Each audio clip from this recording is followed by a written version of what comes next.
अस्सलाम वालेकुम नाज़रीन, क्या हाल है। मैं उम्मीद करता हूँ आप लोग खैर आफियत से होंगे। आप लोगों की आफियत खैर ही मतलूब है।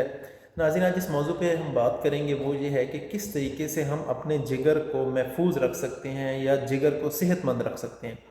कौन सी रोज़मर्रा हमारी ज़िंदगी में हम ऐसी गलतियाँ करते हैं जिनसे हमारा जिगर जो है वो ख़राब होना शुरू हो जाता है, जैसे कि फैटी लिवर के इशूज़ आना शुरू हो जाते हैं।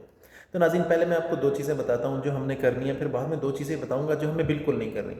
नाज़रीन, पहली तो चीज़ ये है कि आपने अपनी डाइट का या अपना रोज़मर्रा जो हमारे खाने की रूटीन है उसमें कच्ची चीज़ों को शामिल करना है। अब आप सोच रहे होंगे कच्ची चीज़ों से क्या मुराद है, जैसे कि सलाद आ जाता है। सलाद में कौन सी चीज़ें हैं, मैं वो चीज़ें बताता हूँ जो हर बंदा अफोर्ड कर सकता है। उसमें क्या है, गाजर है, मूली है, चुकंदर है, शलजम है, ये चीज़ें हैं। ये आपको कच्ची खानी है, जैसे कि आप सलाद में खा सकते हैं। सलाद के पत्ते हैं, रेडिश आ जाती है।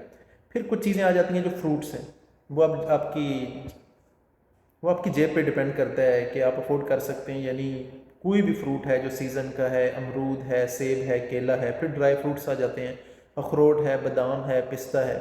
तो तकरीबन आपकी रोज़ाना का जितनी खुराक है आपने कोशिश करनी है कि 15 से 20% हिस्सा जो है वो इन कच्ची चीज़ों से आए। ये मैटर नहीं करता कि वो अखरोट बादाम से आप लेना शुरू कर देते हैं या मूली या गाजर से लेना शुरू कर देते हैं। मैं आपको स्पेसिफिकली किसके हवाले से बता रहा हूँ, आपके जिगर के हवाले से, लिवर के हवाले से।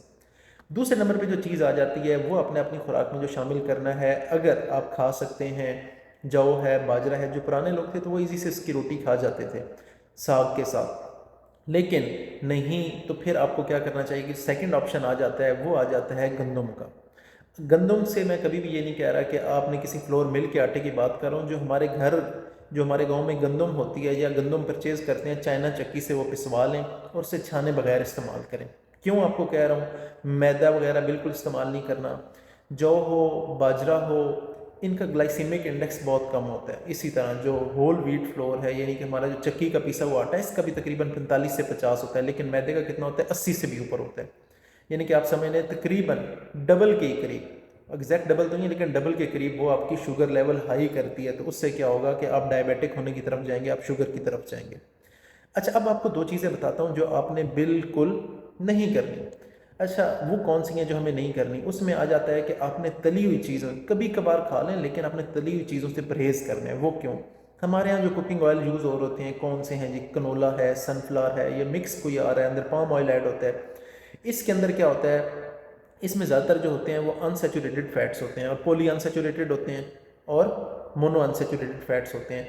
वो क्या होता है कि ये जो मैंने आपको अनसेचुरेटेड फैट्स बताए ना, इनके अंदर जो बॉन्डिंग होती है ना वो वीक होती है। जब इन्हें गर्म करते हैं ना तो वो टूटना शुरू हो जाती है। आप ऐसे ही समझ लें कि जैसे खुलिए आपस में जुड़े होते हैं ना, वो बॉन्ड से जुड़े हुए हैं, तो वो क्या होते हैं, वो टूटते हैं। तो उसमें क्या होता है, फ्री रेडिकल्स बनते हैं। फ्री रेडिकल्स क्या करते हैं, वो आपके जिगर को भी डैमेज करते हैं, वो आपके बॉडी ऑर्गन्स को भी डैमेज करते हैं, वो आपकी बॉडी में इन्फ्लेमेशन यानी कि सोजिश भी कॉज करते हैं।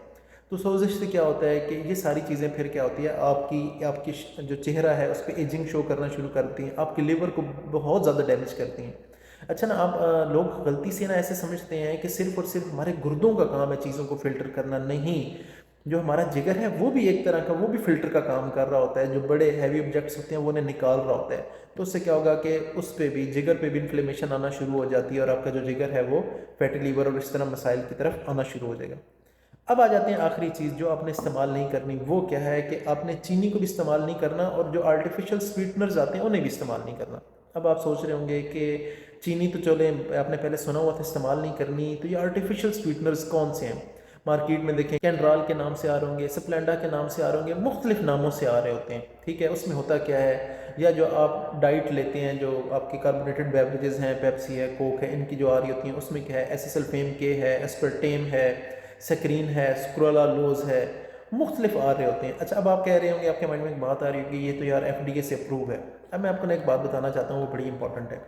ये जो हमारा गट है, जो हमारा मैदा है, जो हमारा जो पूरा सिस्टम है ना, ये नेचुरल जो चीज़ें हैं, मिसाल के तौर पर फल हैं, सब्जियां, उन्हें डाइजेस्ट करने के लिए, हज़म करने के लिए तो बना हुआ है, लेकिन ये किसी केमिकल्स को डाइजेस्ट करने के लिए नहीं बना हुआ। आप घोड़ों की रेस में गधा दौड़ा तो सकते हैं, लेकिन आपके जो रिक्वायर्ड रिजल्ट्स हैं वो तो नहीं ले सकते।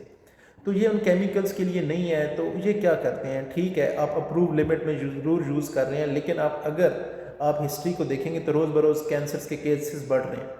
और दूसरी बात, आप 1 कप पी रहे हैं, 4 कप पी रहे हैं, उसकी क्या लिमिट है आपको तो अंदाज़ा नहीं है।